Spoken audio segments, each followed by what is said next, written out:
Hey, what's up? How's it going, everybody? Hope everybody's had a good weekend so far, and I'm sure everybody's ready for some football today. I know I am. As we said, or as I said on Thursday, my co-host John, he is out with the birth of his second daughter. Again, congratulations to him. Um, so I got a few games to go over today, but first, before I get into that, I'm going to go over some inactives for this week. Kenny Galladay will be inactive. Gardner Minshew, of course. Adam Humphries, Mitchell Trubisky, which I think there was kind of a quarterback race, I guess, going between him and Foles, because I guess apparently they think Foles is kind of struggling as well. So Sammy Watkins will be out. Mitchell Schwartz, Russell Okung, Devontae Freeman, Golden Tate, Dante Fowler, Tack McKinley, Kenyon Drake, Miles Gaskin, Matt Breida, Chris Carson, and Carlos Hyde will all be out. As well, Jadeveon Clowney is also out for the Titans today with a knee injury. Some questionable or doubtful. Calvin Ridley is questionable with a foot injury. Mark Ingram is doubtful with an ankle injury. T.Y. Hilton is doubtful with a groin injury. Josh Jacobs is questionable with a knee injury and also an illness. They didn't specify what the illness was, so we'll keep an eye on that. Ezekiel Elliott is questionable with a hamstring injury, and Chris Godwin is also questionable with a finger injury today. So yeah, a couple interesting things. As far as two players that are being active today, they were both activated. Antonio Brown and Dez Bryant. Dez Bryant is activated for the Ravens. And of course, as we all know, Antonio Brown signed with the Buccaneers a few weeks ago. An interesting stat is Antonio Brown with 75 receiving touchdowns and Dez Bryant with 73 receiving touchdowns are still, even though they haven't been in the league, are still number one and number two in touchdown catches among wide receivers since 2010. Both will be playing and active today. So pretty interesting stat as far as that goes. As far as the games go, the first game I have to talk about is the Colts and the Ravens. Phillip Rivers had 262 yards, 3 touchdowns, a 123.5 passer rating last week with 0 interceptions, which is a big thing for him. He does throw a lot of interceptions. He hit 11 different receivers in that game, so he's spreading the ball around, which is a good sign and bad, I guess, if you have some of those players on your fantasy team. But with T.Y. Hilton being doubtful with that groin injury, that some of those targets that he's getting will be going to those other guys. So something to watch for there. He does have a tough matchup this week against the Ravens defense, allowing a 91.1 passer rating for the year, which is 13th best in the league, 6.6 yards per attempt. Last week, the Ravens held Big Ben to 173, 2 touchdowns, and 5.7 yards per attempt. The Ravens also have a good pass rush. They have 24 sacks on the year, which ranks 5th in the league. And as we talked about, I think last Sunday, I believe, the Ravens, they blitz more than anybody in the league. They have a 45.8% blitz rate, which is first in the league. What Rivers has only been sacked 8 times this year. That ranks first in the league. So I don't know if it's as far as his line being good or he's getting the ball out quick, but either way it goes, he's only been sacked 8 times, which leads the league. So that'll be an interesting matchup there. On the other side, the Colts pass rush had 5 sacks last week and 7 QB hits. Lamar was sacked 4 times last week and been sacked 19 times on the year. I think sometimes he tries to do, which you can't take away from what he does because he's good at what he does, but sometimes I think he just tries to do a little too much sometimes. His play style, I think, is the cause of a lot of those sacks. And he's still been good on the ground. As far as running the ball, he had 16 carries, 65 yards, 4.1 yards a carry last week against a solid Steelers defense. So that's a good sign for him as far as running goes. As a team, the Ravens, they averaged 5.5 yards a carry, which is first in the league, 178.7 yards per game, which is also first in the league. And the Colts, they're allowing only 3.4 yards per carry, which ranks second, and 79.9 yards per game, which is also second. The Buccaneers actually lead that category. But it'll be an interesting matchup. Mark Ingram, as I said, is probably I would probably say he's going to be out. He's listed as questionable, but I would probably say he will be out. Even if he's in there, he's not really. He hasn't produced a lot because they kind of have a three-headed backfield. So he hadn't been producing even when he's in there. So the Colts' pass defense is really good as well. They're only giving up a 76.2 passer rating, which is first in the league, 213.6 yards per game, which is sixth in the league. But in back-to-back games, they have given up over 300 yards passing.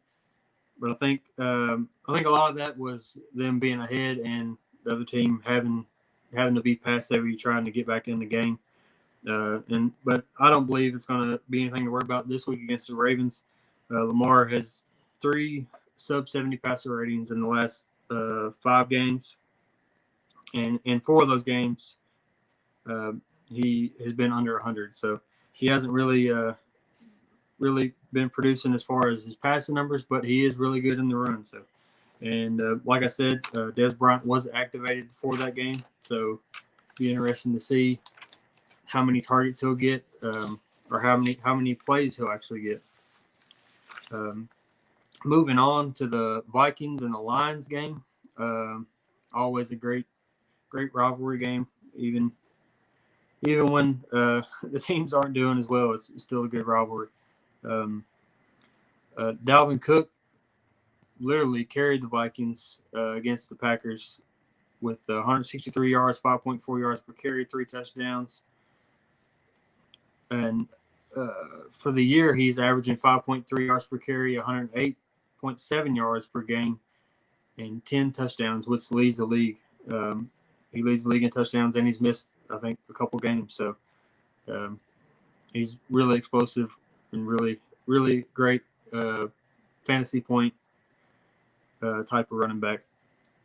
The Lions last week held the Colts to 3.1 yards per carry, 119 yards, but did give up 2 touchdowns. So that was actually one of their best games as far as defending the run this season was last week against Indianapolis.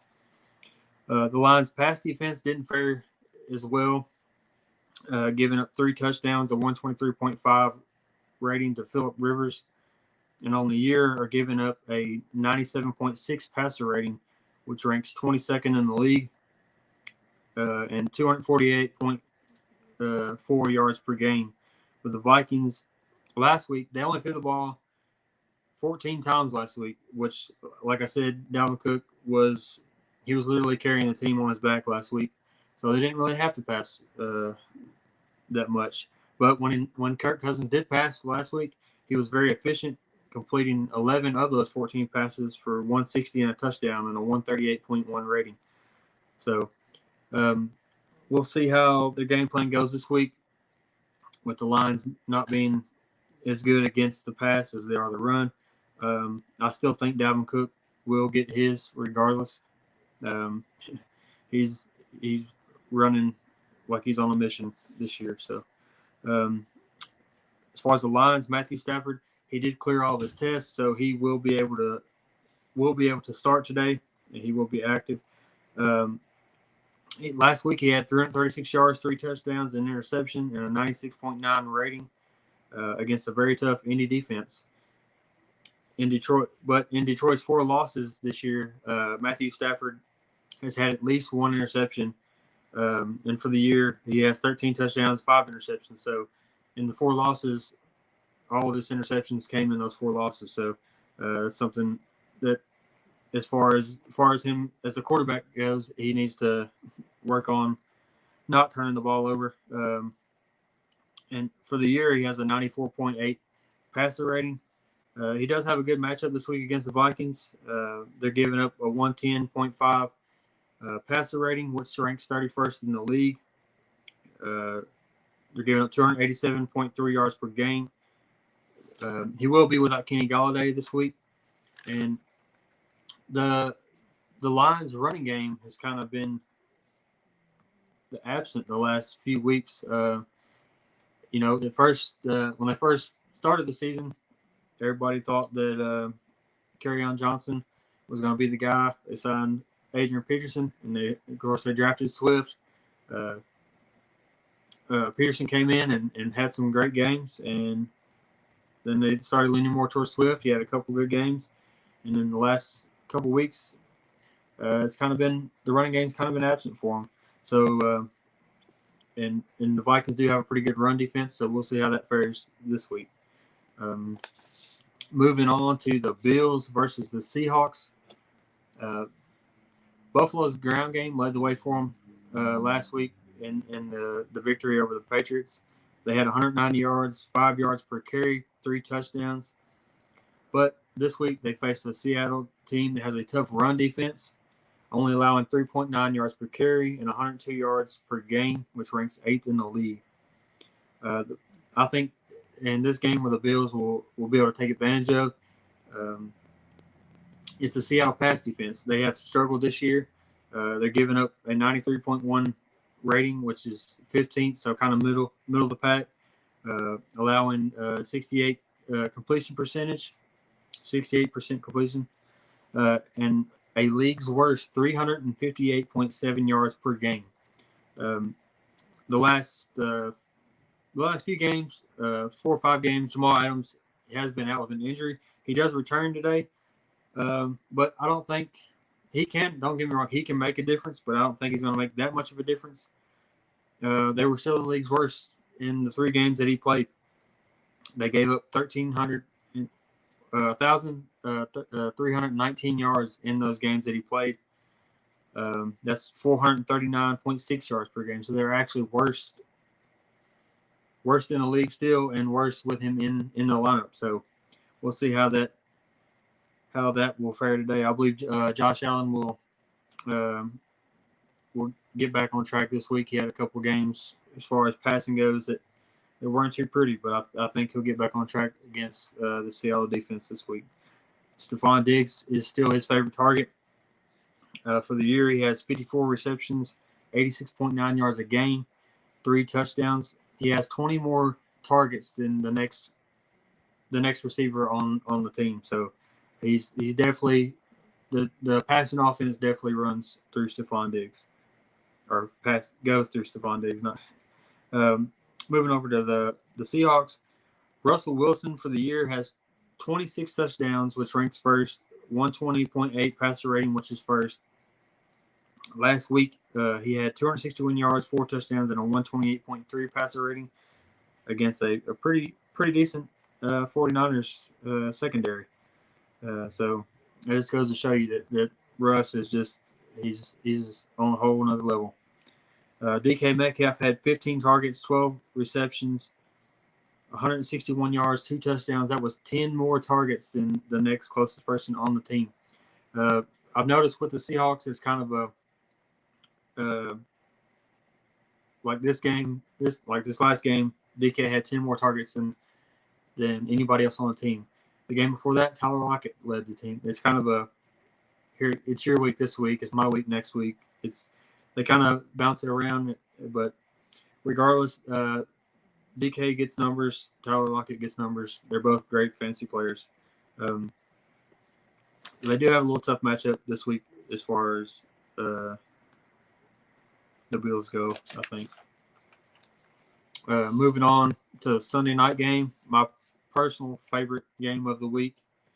Drew Brees has always been one of my favorite quarterbacks, and Tom Brady. I mean, it's Tom Brady. He's considered probably the greatest, one of the greatest, if not the greatest quarterback of all time. So how could you not get excited for these two to face off on primetime Sunday Night Football? Can't wait for this one. Tom Brady, for the year, he has 20 touchdowns, 4 interceptions, a 103.1 passer rating, and at least a 100 passer rating in 5 of the last 6 games.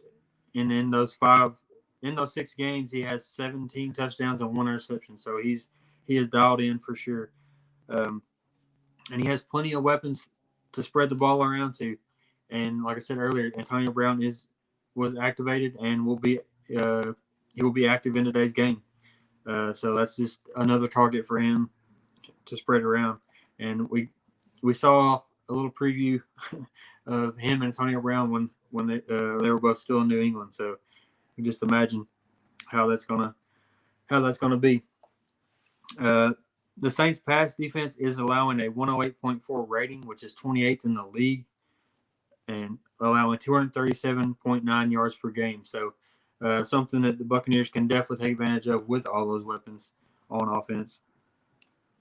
But the thing that makes the Saints defense pretty good is they have a great pass rush. They had 5 sacks last week, and week 1 when they played the Buccaneers, they sacked Brady 3 times in that matchup. So that'll be something to watch. If they're getting to Brady early, they got a chance to kind of take that passing away. So the pass rush will definitely be something to watch. The Saints' run defense is allowing 3.6 yards per carry. That's ranked 3rd in the league. 90.6 yards per game. That's also 3rd in the league.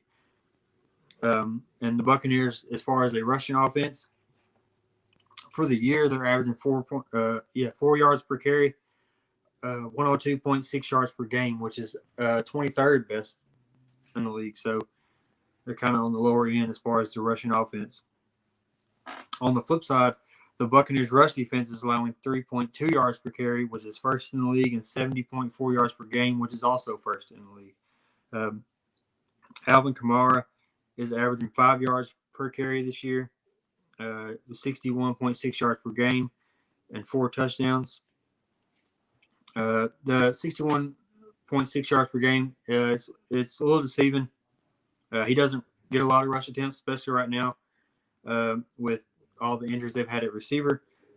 Thomas is supposed to be back today, but in Thomas's absence, Alvin Kamara has had 30 more targets than anybody on the team and has 55 receptions, 77.4 yards per game, and 3 touchdowns. So he's definitely been the favorite target for Brees with all the injuries to the receivers. Speaking of Drew Brees, he has 13 touchdowns, 3 interceptions, 73.1 completion percentage, which ranks 1st in the league. They're 7th in passing yards per game. Brees has over 100 passer rating for the year and averaging 7.5 yards per attempt. Bucks do have the 6th lowest passer rating allowed at 83.2, and are tied for the league lead in interceptions with 11. So we'll see how that fares this week. Getting Thomas back, having Kamara, I think it should be a great matchup for sure. The Buccaneers pass rush has 28 sacks, which is tied for 2nd in the league. 61 quarterback hits, which is 4th in the league. But Drew Brees has only been sacked 9 times, which is 2nd in the league.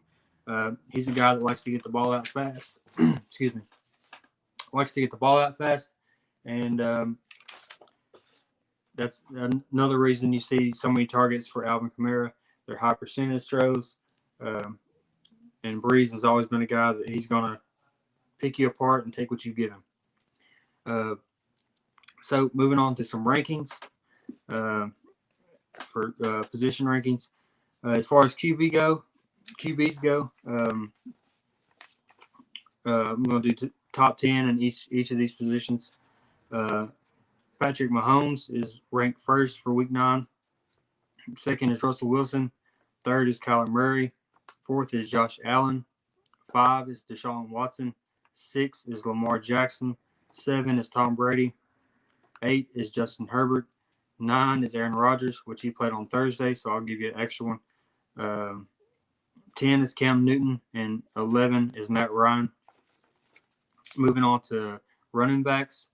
Dalvin Cook is first. Alvin Kamara is second. Third is Christian McCaffrey. He makes his return this week. 4 is Derrick Henry. 5 is James Conner. 6 is Chase Edmonds. 7 is James Robinson. 8 is Josh Jacobs. 9 is David Johnson. 10 is Clyde Edwards-Helaire. As far as receivers go, number 1 is Devontae Adams, so I'll give you an extra one at receiver 2 because he played, on Thursday. Number 2 is DeAndre Hopkins. 3 is Julio Jones. 4th is Keenan Allen. 5 is Tyler Lockett. 6 is Tyreek Hill. 7 is Stephon Diggs. 8 is Adam Thielen. Number 9 is Terry McLaurin. DK Metcalf is number 10. And the extra one at number 11 is Allen Robinson. As far as tight ends go, number 1 is Travis Kelce. 2, Darren Waller. 3, Mark Andrews. 4, Noah Fant. 5, TJ Hawkinson. 6, Hunter Henry. 7, Rob Gronkowski. 8, Johnny Smith. 9, Hayden Hurst. 10, Evan Ingram. As far as top 5 receiver versus cornerback matchups go, the number one ranked this week was Adam Thielen versus Jeffrey Okudah. So a vet versus a rookie. Number 2, Julio Jones versus Michael Ojemudia. Number 3, Tyreek Hill versus Jeremy Chin. Number 4, Keenan Allen versus Lamarcus Joyner. Number 5, DeAndre Hopkins versus Byron Jones. Moving on to top 5 tight end matchups. The top tight end matchup this week is Travis Kelce versus Shaq Thompson. Number 2 is Rob Gronkowski versus Demario Davis. Number 3 is Hunter Henry versus Corey Littleton. Number 4, Darren Waller versus Kazir White. Number 5, Jared Cook versus Devin White. Going back to some of the injuries, maybe some guys you can watch for. Ezekiel Elliott was questionable with a hamstring. Tony Pollard is his backup, and he's a pretty good backup, but they have a tough matchup in the Steelers' run defense. So if it was me and I didn't have, or if Zeke is out or limited, and I didn't have Pollard, me personally, I wouldn't recommend going to pick him up. I would look more maybe somebody like Gollaman for the Giants, filling in for Devontae Freeman. Got a lot better matchup. And like Mark Ingram's out, are probably going to be out. So I would look at like J.K. Dobbins if he's available, or Gus Edwards. They split carries last week pretty good. So they both were kind of relevant last week. As far as like Calvin Ridley, he's questionable with a foot injury. Even if he plays, he's probably going to be limited. So maybe you look at a guy like Russell Gage if he's available. As far as the backup for him, Kenny Golladay is out, so Marvin Jones might be somebody you look at in Detroit for that matchup. The Chris Carson and Carlos Hyde are both out, so if he's available in your league, which I think he's